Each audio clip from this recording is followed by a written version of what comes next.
ہمارا یہاں اس محفل کے اندر آنے کا مقصد صرف اور صرف اللہ کی یاد ہے، اللہ کا ذکر ہے، جس کے بارے میں اللہ نے فرمایا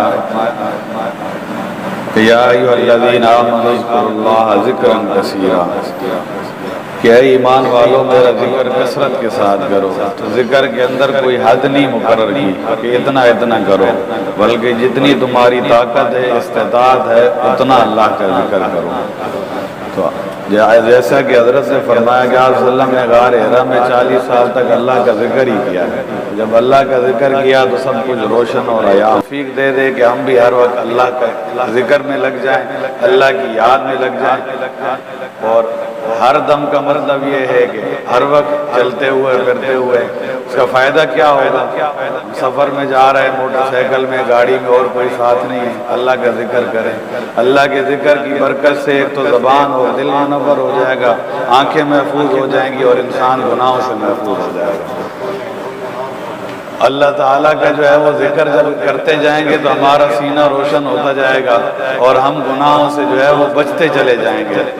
یہی ہمارے یہاں آنے کا مقصد یہ ہے کہ ہماری زندگی ایسی بن جائے کہ ایک لمحے کے لیے بھی ہم اللہ کی یاد سے غفلت کرنے والے نہ ہوں۔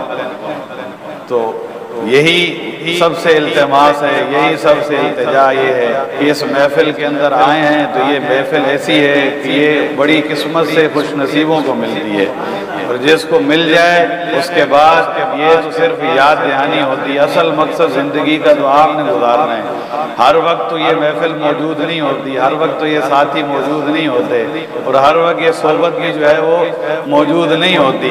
یہاں آنے کا مقصد یہ ہے کہ یاد دہانی ہو گئی، بزرگوں کی جو ہے وہ زیارت ہو گئی، اور آپ کو جو ہے وہ صحبت مل گئی۔ اب اس صحبت کو برقرار رکھیں، اور ہر وقت اس صحبت کا جو ہے وہ تصور ذہن کے اندر رکھیں کہ ہم کسی کی صحبت کے اندر ہیں، ہم کسی کے ساتھ جڑے ہوئے ہیں۔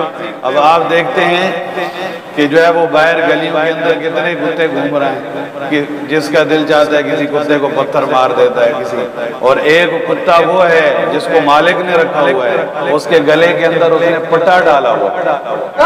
اب وہ پٹے والا جو کتا ہے اگر آپ اس کو ماریں گے، کچھ کہیں گے، تو وہ مالک کہے گا کہ یہ میرا کتا ہے، تمہیں نظر نہیں آ رہا ہے کہ اس کے گلے کے اندر میں نے پٹا ڈالا ہوا ہے؟ تو ہم جو ہے وہ بے مقصد نہیں ہیں، ہم اپنے گلے کے اندر حضور صلی اللہ علیہ وسلم کی غلامی والا پٹا ڈال لیں، توق ڈال لیں، تاکہ ہم کہیں بھی جائیں تو گمراہ نہ ہوں۔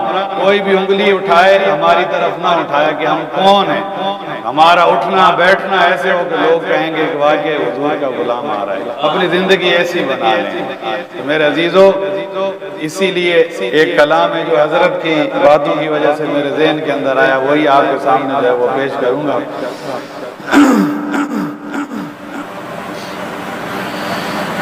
ہر دم اللہ اللہ اللہ کر، ہر دم اللہ اللہ اللہ کر، ہر دم اللہ اللہ اللہ کر، نور سے اپنا سینہ بھر، جیے تو اس کا ہو کر جی، مرے تو اس کا ہو کر مر، اللہ اللہ اللہ کر، اللہ اللہ اللہ کر،